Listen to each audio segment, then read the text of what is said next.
Welcome students. Today we are going to discuss Unit 1 Scene 2 Exercise. વિદ્યાર્થી મિત્રો, આપણે unit 1ની અંદર એક્ટિવિટી 1, એક્ટિવિટી 2 એની અંદર સીન 1, સીન 2 આપણે લેસન રૂપે જોયું. હવે એ લેસન રિલેટેડ થોડી ઓબ્જેક્ટિવ એક્સરસાઇઝ ફોર્મમાં આપણને ટેક્સ્ટ બુકમાં આપી છે અને આપણે ડિટેલમાં જોઈશું. આ એક્સરસાઇઝ જે રીતે મેં વિડીયોમાં તમને એક્સપ્લેન કરી છે, સમજાવી છે, એને તમારે ઇંગ્લિશની નોટબુકમાં લખવાની છે યુનિટ ફર્સ્ટ કરીને. તો ઇંગ્લિશની નોટબુકમાં યુનિટ ફર્સ્ટમાં તમારે મિનિંગ્સ અને પછી આ એક્સરસાઇઝ લખવાની રહેશે. તો જોઈએ એક્સરસાઇઝને ડિટેલમાં. A mark true the correct option. અહીંયા તમને એક સેન્ટેન્સ આપ્યું છે. જો એ સેન્ટેન્સ સાચું હોય તો સામે ટ્રુ અને ફોલ્સ આપ્યું છે. તો સાચું હોય તો ટ્રુ સામે તમારે કરેક્ટની નિશાની કરવાની છે. તો જોઈએ, ધ સાધુ હેડ મેની ફ્લાવર્સ. તો ધ સાધુ હેડ મેની ફ્લાવર, તો સેન્ટેન્સ ટ્રુ છે. તો ટ્રુ સામે ટીક કરવાનું છે. The king wanted to meet the સાધુ. રાજા સાધુને મળવા ઈચ્છતા હતા નહીં. એ કોને મળવા ઈચ્છતા હતા? રમણને મળવા. એટલે અહીંયા ફોલ્સ સામે આપણે નિશાની કરીશું. તેનાલી રમણ હેડ નો રિસ્પેક્ટ ફોર ધ ફેક સાધુ. તો ટ્રુ, એને કોઈ રિસ્પેક્ટ આપ્યો ન હતો. The sadhu was a really holy man. તો એ સાધુ ખરેખર એક પવિત્ર આત્મા હતો. તો આ વિધાન ખોટું છે. તો આપણે ફોલ્સ સામે નિશાની કરીશું. નેક્સ્ટ 5th નંબર, ધ સાધુ હેડ અ મેજિકલ બિયર્ડ.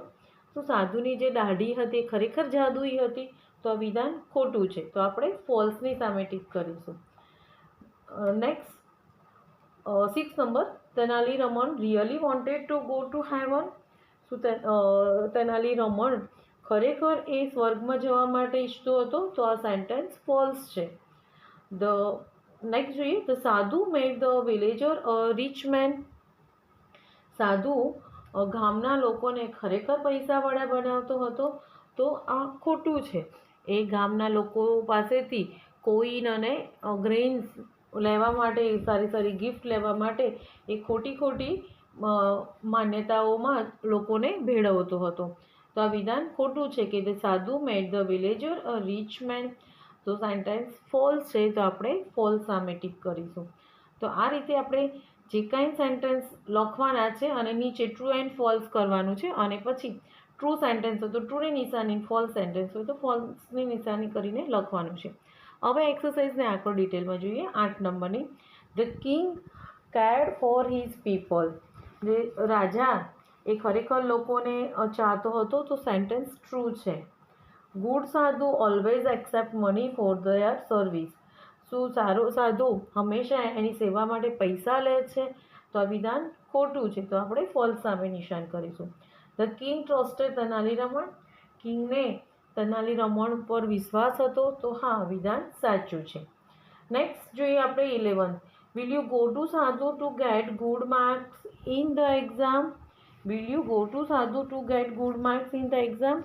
શું એક્ઝામ માટે આપણે સાધુ જોડે જઈશું?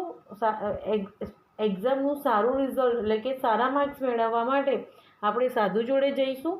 તો નો, આ વિધાન રોંગ છે, ફોલ્સ છે. આપણે સાધુ જોડે જોવું જોઈએ નહીં. આપણા લેસનની લાસ્ટ લાઇનમાં આપણને કહ્યું છે કે we need not give our earning to sadhu like this. હંમેશા આપણે શું કરવું જોઈએ? We can be rich by working hard. તો આપણે સારા માર્ક્સ મેળવવા માટે સારી મહેનત કરવી જોઈએ, સારું ભણવું જોઈએ.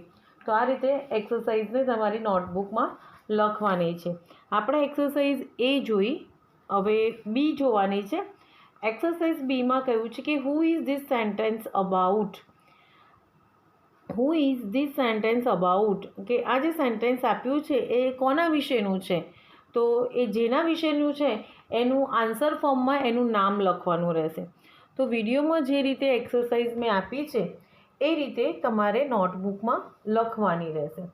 તો જોઈએ B, who is this sentence about. એમાં ફર્સ્ટ નંબરનું જોઈએ, he live in the camp.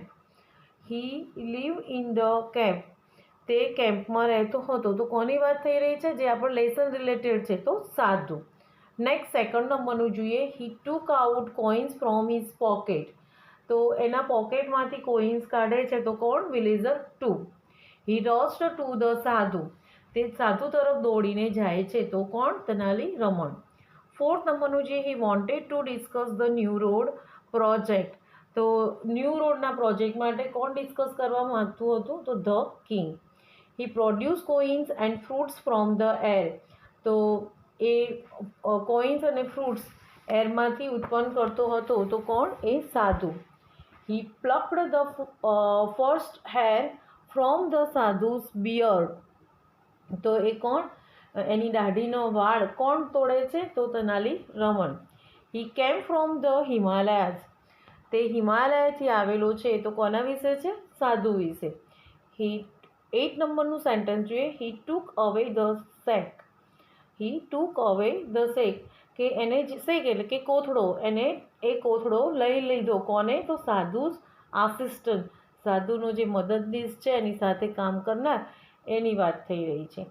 તો વિદ્યાર્થી મિત્રો, આજના વિડીયોમાં આપણે એ અને બી એક્સરસાઇઝ જોઈ જે છે એ તમારે ધ્યાનથી નોટબુકમાં લખવાની છે અને એને લર્ન પણ કરવાની છે. બિકોઝ કે એક્ઝામમાં ટ્રુ એન્ડ ફોલ્સ પૂછાતા હોય છે અને સેન્ટેન્સ કોના વિશે કહી રહ્યું છે એના વિશે પણ પૂછાતું હોય છે. તો આપણે લેસનને ધ્યાનથી વાંચીને અને પછી એક્સરસાઇઝ નોટમાં લખવાની છે ને એક્સરસાઇઝ પણ લર્ન કરવાની છે, એના મિનિંગ્સ જે લખાવ્યા છે એ પણ લર્ન કરવાના છે.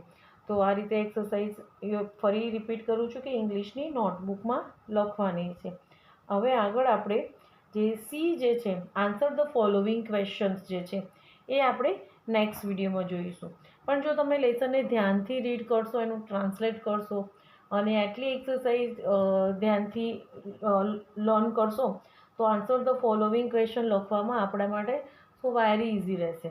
તો એકવાર ધ્યાનથી લેસન વાંચી લેજો એટલે નેક્સ્ટ વિડીયોમાં આપણે જે section C answer the following question વિશે ડિસ્કસ કરવાના છે એ ઇઝીલી તમને સમજ પડે અને ઇઝીલી લર્ન પણ થઈ જાય.